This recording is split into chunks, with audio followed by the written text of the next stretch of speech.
Madeline Hilser Howard, and I'm the branch manager at the Beaufort Library. We're working together with the Healthy Churches Consortium to make sure that Sheldon Township is a community of readers. Our friend Sasha over at the ABC Read, ABC Learn channel on YouTube is going to read us this month's book, Whoosh, Lonnie Johnson's Super Soaking Stream of Inventions by Chris Barton, illustrated by Don Tate. Kick off your summer with this fabulously fun read. Enjoy! Hello, and welcome to another story time brought to you by ABC Read and ABC Learn, in which we are here to help you develop and nurture that love of reading in every child as well as every adult. The title of this story is Whoosh! Lonnie Johnson's Super Soaking Stream of Inventions. And the author, his name is Chris Barton. Illustrated by Don Tate. Every day brought a challenge for young Lonnie Johnson. The challenge of finding space for his stuff. 6 Johnson kids were squeezed into their parents' small house in Mobile, Alabama. Lonnie would have loved a workshop of his own, but there just wasn't room. There was nowhere to keep his rocket kits. Bamboo shooters, rubber band guns, erector set, go-kart engine, bolts and screws and other spare parts his dad let him bring in from the shed, and various other things he'd hauled back from the junkyard. Lonnie loved building and creating. Ideas for inventions just kept on flowing.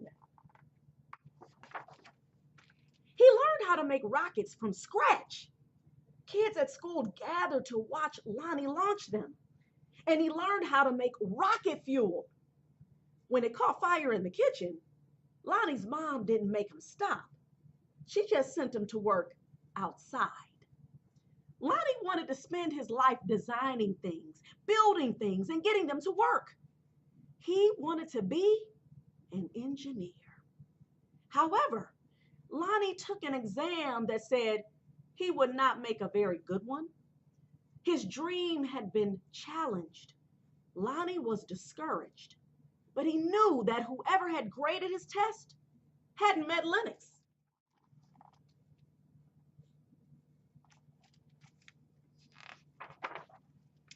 Inspired by a TV show, Lonnie had built his own robot. He made it out of scrap metal and named it Linux. Compressed air cylinders and valves allowed Linux's body to turn and its arms to move. The switches came from an old broken jukebox. Lonnie used a tape recorder to program Linux. And as a bonus, the reels looked like eyes. Lonnie wanted to enter his creation in a science fair, but he couldn't get the transmitter to work. Without it, Lonnie couldn't send commands to Linux. Science fairs came and went. Lonnie missed one and then another until he got an idea. Now, Lonnie may or may not have asked before he borrowed his little sister's walkie-talkie.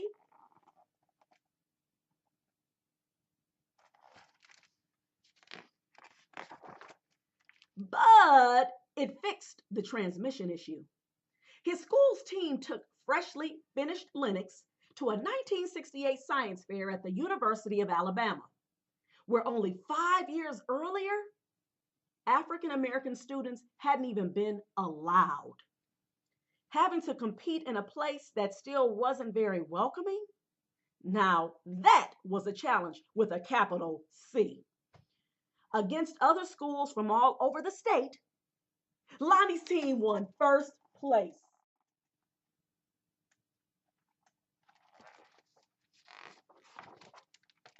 Soon, Lonnie left home to go to college at Tuskegee Institute, where he stood out as a self-confident, insightful, creative thinker.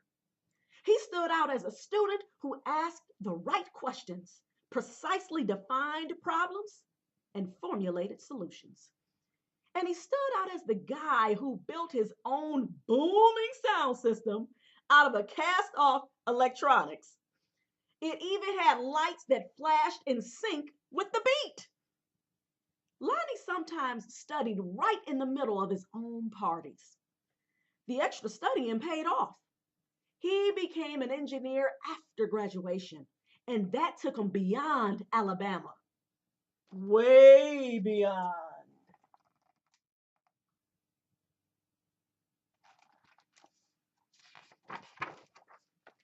When NASA was sending an orbiter and probe called Galileo to Jupiter, the space agency needed to ensure a constant supply of power to the orbiter's computer memory. The engineer who had to figure out how to do it was Lonnie. His challenge was to come up with a lightweight backup system able to keep essential functions going in case the main power was lost. It wasn't easy. It wasn't obvious. But Lonnie found a solution. Some at NASA's Jet Propulsion Laboratory doubted his idea would work. Lonnie convinced them it would. He was right. As it photographed Jupiter and its moons, Galileo was supported by the power package that Lonnie designed. Much of what we know about Jupiter could have been at risk in a power failure if not for Lonnie.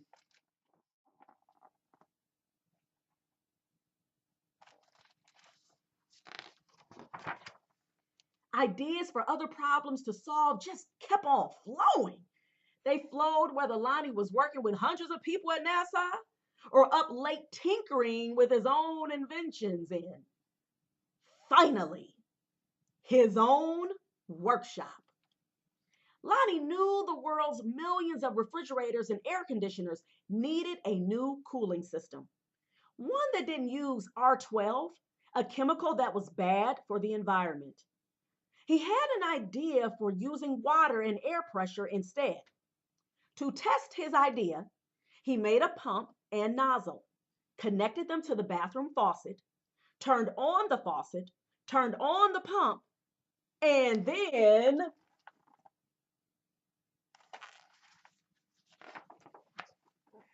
whoosh!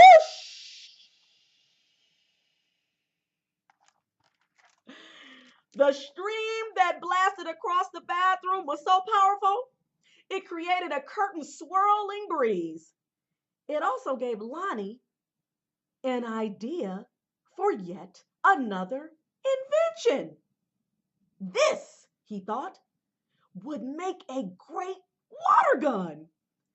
First, he had to find or make the parts, including a pump small enough for a child to handle. Then he had to glue the parts together in a prototype, an early version with room for improvement. Finally, Lonnie tested his strange looking squirt gun at a picnic. Does it really work? A man asked. Sure, Lonnie said. Want to see?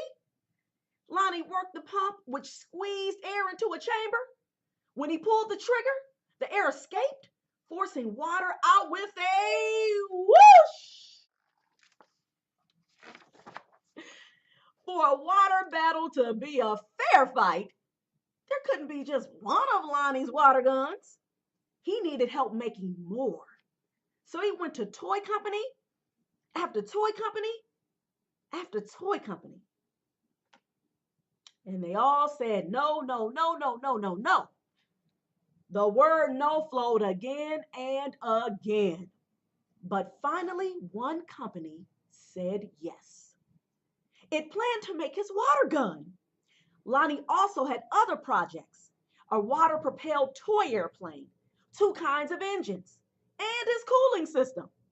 He found investors to provide the money for turning his ideas into products people could buy. He made a leap of faith, quit his day job, and devoted himself to full-time inventing.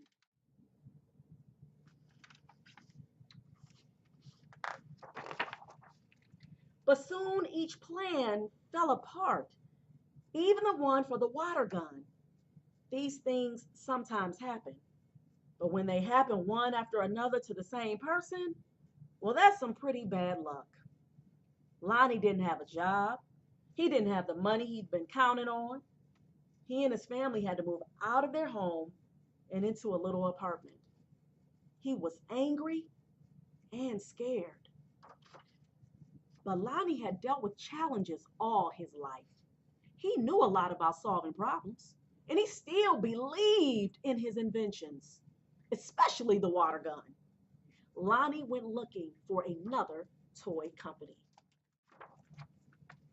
In 1989, he found a toy maker who was interested in seeing the water gun if Lonnie ever happened to be in Philadelphia. "But don't make the special trip," the guy said. Lonnie made a special trip. In his wife's suitcase, he carried a new prototype.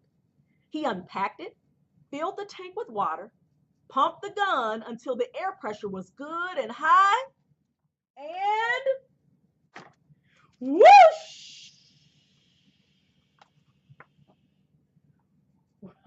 Wow!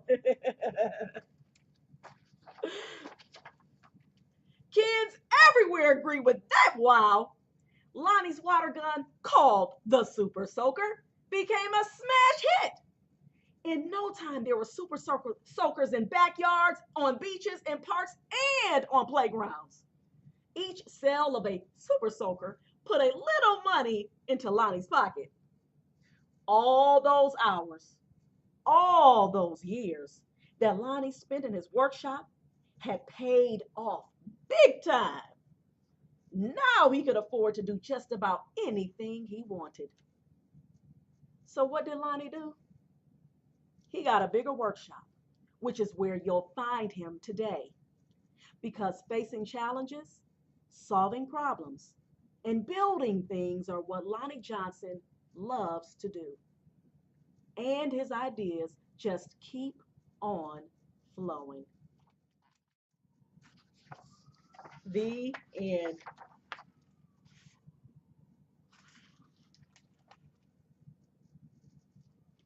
All right, you guys. Oh my goodness. Once again, I just love reading these awesome, inspiring stories, right? Happy reading, family. Hi! I hope that book inspired you to pursue your dreams and not give up, and have some fun along the way. We can't wait to see what next month brings. But in the meantime, come visit us at the Libico Library.